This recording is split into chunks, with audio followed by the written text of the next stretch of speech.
Hey guys, welcome back to another episode of the Hunting Grounds, and welcome to my humble abode. Here on the Hunting Grounds, I've not only been working the grounds really hard, but I've been working on a house, and ignore the mess because it is a house under construction. It's been pretty much my dad and myself building this entire house. It's a 1970 house. It's been completely gutted. The old landowner had gutted the whole house. We've gone in and we've torn down walls and reshaped the whole inside and have started from scratch. That means doing everything from all the plumbing, all the electrical, all the walls, a little bit of everything. Pretty much the only thing really left standing on this house that is original is the 1970 is when it was built chimney. It's pretty cool, but a lot of you guys have been asking for updates on the house itself because you guys follow me on my other social media accounts. Getting a little dark there, and so I'm going to bring you guys inside. I'm finally seeing the light at the end of the tunnel. Not quite livable yet, but hopefully within the next few weeks it will be livable and I can continue working on it as I live in it and knock it out. So let's go in and take a look.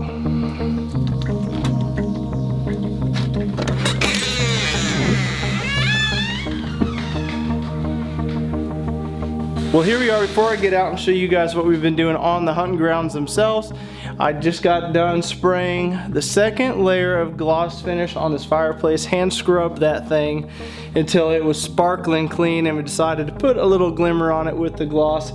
So that is officially done. It's pretty cool. Still got some work to do on the vents and stuff.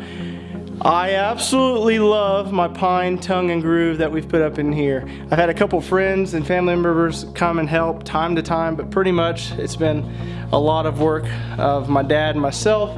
And you can see back here behind me, another little living room. I gotta finish that sheetrock.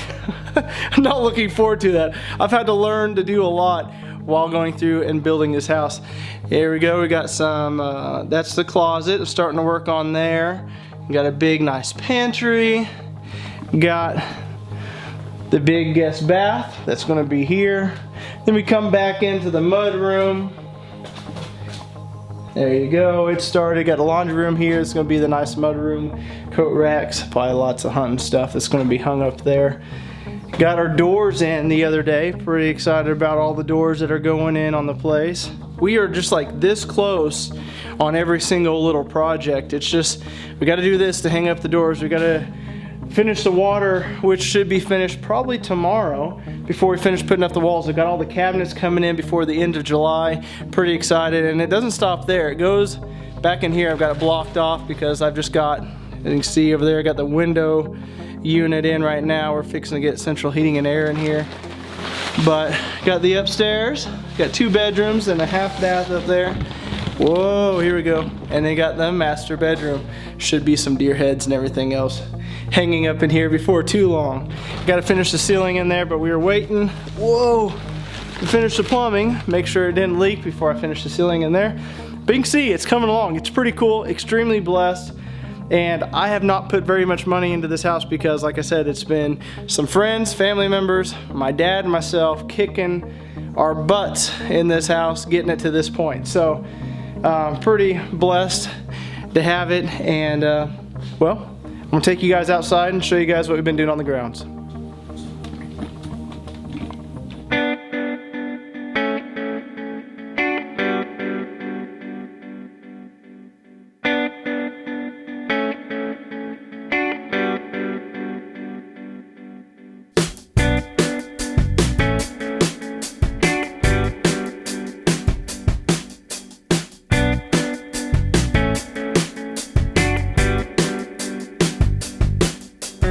Well, I decided with a little drone action to show off the Eagle seed plots because they are doing so great. I'm walking through the Eagle seed soybeans right now. You can see it's got a little bit of, got a stalk or two of corn that kind of got mixed in here.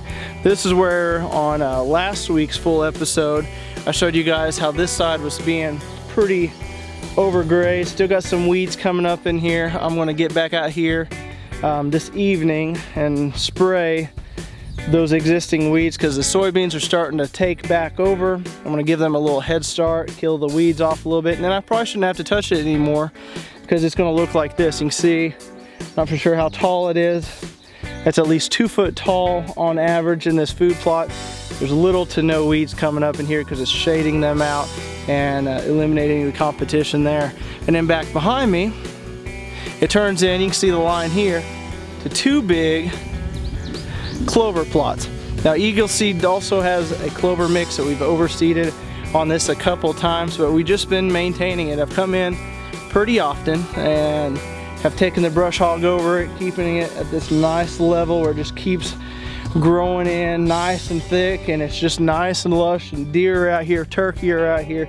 This is drawing in a whole bunch of wildlife, and you can see these fields are pretty big. This field of clover right in here is probably at least probably close to 2 acres in size.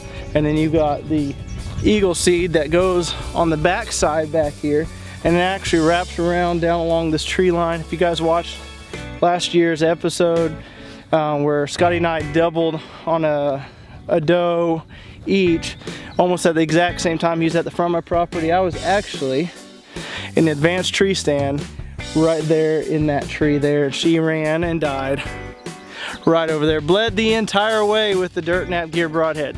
But what I want to show you guys today is something on the spy points. I'm just going to head there and I'll catch up with you there.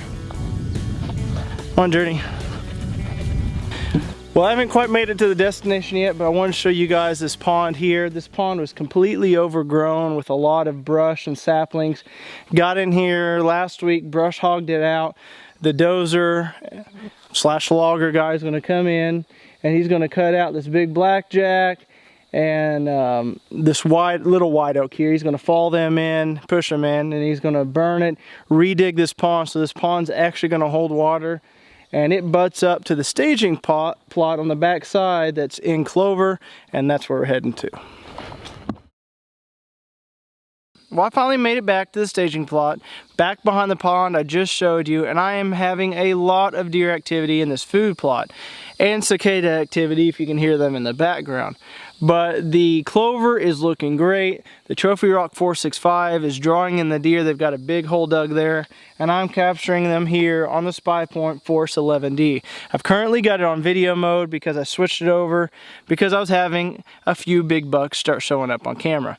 Now, last week's episode was a lot of updates, and you guys might like the updates. I love the updates, but I wanted the episode each week to have a little bit more meat to it than just updates. I want to have some kind of information on it. Well, one thing I've been having a lot of people ask on the videos is they have their trail cameras out there, they're getting a bunch of doe and fawn pictures, but no big bucks. What can they do to get a big buck on camera? Well, first off, you can make sure your minerals out there and you replenish it regularly so it is there for the bucks, but that doesn't guarantee that the bucks are going to come in right now. You know, up till the last few weeks, we've had some pretty consistent rains here on the hunting grounds. Those big bucks like seclusion. They've tucked away way back in the woods because things are still green. They're still digestible and rich and growing, and deer are fine with browsing on them. But over the last 2 weeks, you know, we've gotten more of those higher temperatures up to 100 degrees. The rain is a lot more infrequent, and so those bucks have to expand their range a little bit to be picking up that browse so they have the good browse that they really desire. And guess what? That's changed their habits here on the hunting grounds.